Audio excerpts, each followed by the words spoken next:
Hello students, welcome to Excel class number 15। आज का topic है मल्टीप्लिकेशन टेबल, जिसके द्वारा हम समझेंगे मिक्स्ड सेल रेफरेंसेस को। ये हमारा एग्जांपल नंबर 5 है।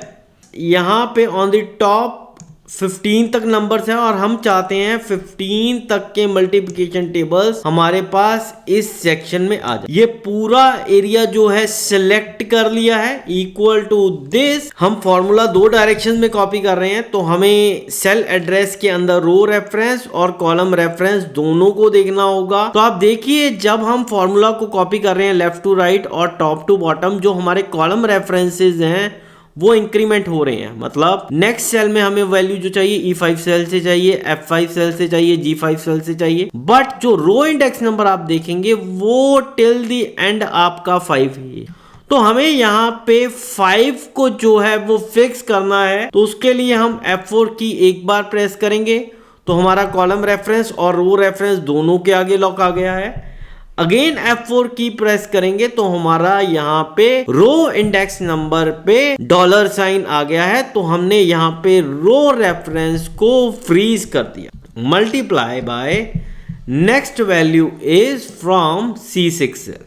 तो आप देखिए, यहाँ भी हमने कॉलम इंडेक्स नंबर और रो इंडेक्स नंबर लिख रखे हैं जो वैल्यूज हमारी पिक हो रही हैं। तो आप देखिए C6 में आप वैल्यूज जो है C जो कॉलम इंडेक्स नंबर है वो आप देखिए टिल द एंड आपका फिक्स्ड है। मतलब हमें जो वैल्यू पिक करनी है वो कॉलम इंडेक्स नंबर C से ही पिक करनी है। बट जो रो इंडेक्स नंबर है आप देखिए हर सेल के लिए इंक्रीमेंट हो रहा है 6, 7, 8, 9, 10, 11, 12, 13, 14 एंड 15। सो हमें रो नंबर को यहाँ पे फ्रीज नहीं करना है, बट कॉलम इंडेक्स नंबर को हमें यहाँ पे फ्रीज करना है। आप देखिए F4 एक बार प्रेस करेंगे तो कॉलम रेफरेंस और रो रेफरेंस दोनों के आगे लॉक आ गया है।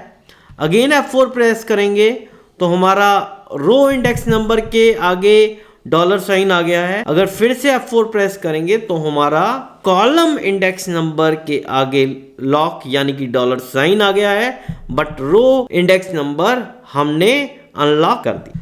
और यहां पे अगर हम कंट्रोल एंटर प्रेस करेंगे तो आप देखिए 150 formulas with the trick of cell addresses हमने कॉपी कर दिए। अब हम लास्ट सेल में देखेंगे कि हमारी वैल्यूज करेक्ट हैं या गलत हैं। तो F2 प्रेस करेंगे तो आप देखिए जो वैल्यू पिक हो रही है लास्ट सेल में R5 से वैल्यू पिक हो रही है, और जो लेफ्ट हैंड साइड वाली वैल्यू है वो C15 सेल से पिक हो रही है। मतलब 15 मल्टीप्लाई बाय 10 हमारे पास वैल्यू का रिजल्ट आ रहा है। तो सेल एड्रेसेस हमारे करेक्ट हैं। अगर लास्ट सेल में हमारे सेल एड्रेसेस करेक्ट हैं तो हर सेल में आपके सेल एड्रेसेस करेक्ट है। कंट्रोल सेल एड्रेस के अंदर हमारे पास रो रेफरेंस और कॉलम रेफरेंस होते हैं।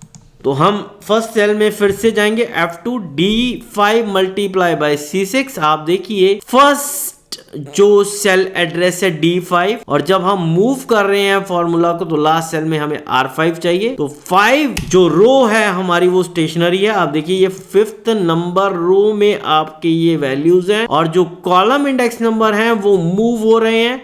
तो इसलिए हमने फर्स्ट सेल एड्रेस में रो रेफरेंस को लॉक किया। और अगर आप सेकंड सेल एड्रेस देखेंगे विच इज C6, उसके अंदर आप देखिए हमारा जो C कॉलम इंडेक्स नंबर है वो स्टेशनरी है। अगर हम C कॉलम को सिलेक्ट करेंगे तो आप देखिए ये वैल्यूज जो हैं 1 2 3 4 5 6 7 8 9 10 ये C कॉलम में है जो कि स्टेशनरी है, बट जो रो रेफरेंसेस हैं वो आपके इंक्रीमेंट हो रहे हैं, वो है 6 to 15।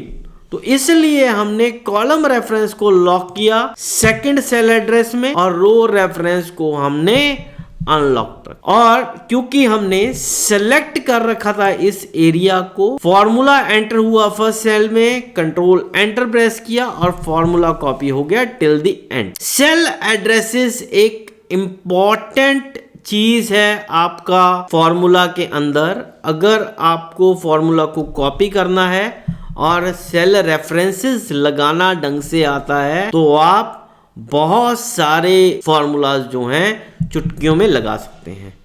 अभी हमने समझाया तो it took 5 to 6 minutes to make it understand, but अगर हमें ये टेक्निक आती है तो देखिए हम सिंपली इक्वल टू साइन लिखेंगे, ये यहाँ पे हम रो रेफरेंस को लॉक करेंगे, multiply by this column reference को लॉक करेंगे, कंट्रोल एंटर। आप देखिए with in fraction of seconds ये फॉर्मूला 150 फॉर्मूलाज हमारे पास लग गए। Thank you.